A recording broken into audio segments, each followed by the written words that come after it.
maqashid waxay ka dhigan tahay noloshii adduunyada ayaa ka dhamaatay dadna noloshii aakhirada qofka u bilaabantay noloshii adduunyada way dhamaataa inta ayna ka dhamaanin ba fursad lagu siiyay ee makiinadan maashinkan ilaahay ku siiyay ilaahay daacadiisa u isticmaal aragga ilaahay ha ku caasin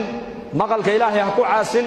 hadalka ilaahay ha ku caasin gacantaada ilaahay ha ku caasin calooshaada ilaahay ha ku caasin waqtigaaga ilaahay ha ku caasin dhaqaalahaaga ilaahay ha ku caasin cimrigaaga ilaahay ha ku caasin haddaad nicmadda maanta adduunka dusheeda sida aduga aad doonto aad u isticmaasho waxaa ka dambaysa fawarabbika lanas'alannahum ajmaciin camma kaanuu yacmaluun baa ilaahay yidhi fawarabbika yaa muxamed rabbigaaga ayaan ku dhaartay baa ilaahay leeyahay lanas'alannahum ajmaciin dhammaantood baa ilaahay leeyahay nicmaddii diinta kuwaan siinana waan weydiinaynaa nicmaddii caamada ahayd ee adduunyada ku tacalluqsanayd kuwii la siiyeyna waa la weydiin doonaa cammaa kaanuu yacmaluun waxay adduunka dusheeda ku camalfalayeen ee soo qabteen waan weydiinaynaa baa ilaahay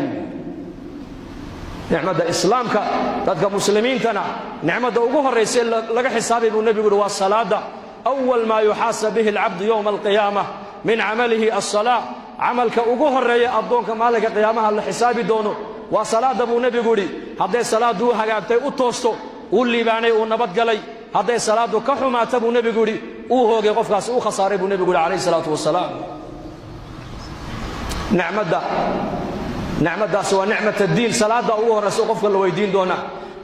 nicmaddan kale maaragtaan maadiga ama nicmaddan khalqiga iyo abuurka nicmat aliijaadna waxaa la weydiin doonaa qofka iyo nicmat alimdaad laba shay baa la weydiin buu nebigu yidhi alam nusaxix jismaka wanurawwiika min almaa'i albaaridi ilaahay baa addoonka ku odhan doonaa shakalkan iyo suuraddan quruxda badan ee bashariga miyaan anagu kugu deeqin dameer waan kaa dhigi karaynay ay waan kaa dhigi karaynay jiir waan kaa dhigi karaynay doofaar waan kaa dhigi karaynay bashar bini aadam baan kaa dhignee suuraddan quruxda badanna baa ilaahay ku odhan doonaa miyaan anigu kugu abuurin biyaha qabow eed cabbaysana miyaan anigu kugu deeqin baa ilaahay ku odhan doonaa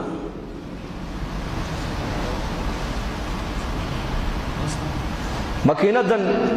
bilaash laguma siina xisaab baa ka dambaysa waqifuuhum innahum mas'uuluun baa ka dambaysa joojiya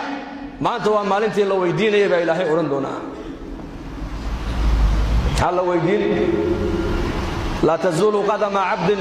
xataa yus'ala can cumrihi hadduu ahlaljanno yahay iyo hadduu ahlannaar yahay buu nebigu leeyahay lugtiisu banka qiyaamo dhinac u dhaafi mayso ilaa nicamtaa laga weydiiyo oo la xisaabo cimrigiisii wuxuu ku soo dhammeeyey cilmigii ilaahay bare wuxuu kaga camal falay dhallinyarnimadaadii waxaad ku gaboojiseed ku baaliyaysay ee dhallinyarnimadaadii ay kugu dhaaftay dhaqaalihii halka uu kaa soo galay halkaad ku bixisana waa lagu weydiin doonaa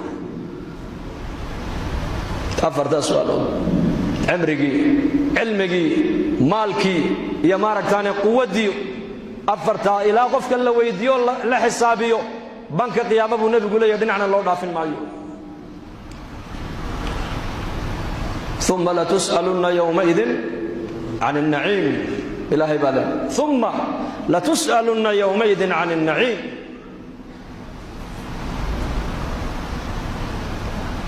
رسول كان عليه السلام أبو بكر الصديق رضي الله عنه أيا كصوبح قريس مالين ظهر أسقوا أوجاجون أيا مركز عمر لكل ما يا عمر ساعدنا هذيك أنا محاكو وضع مركز يا أبا بكر قاجان للسعودية أبو قاجو غير كي وحن عنمية لأن وأبو بكر عمر لبدو ديبا إسراعي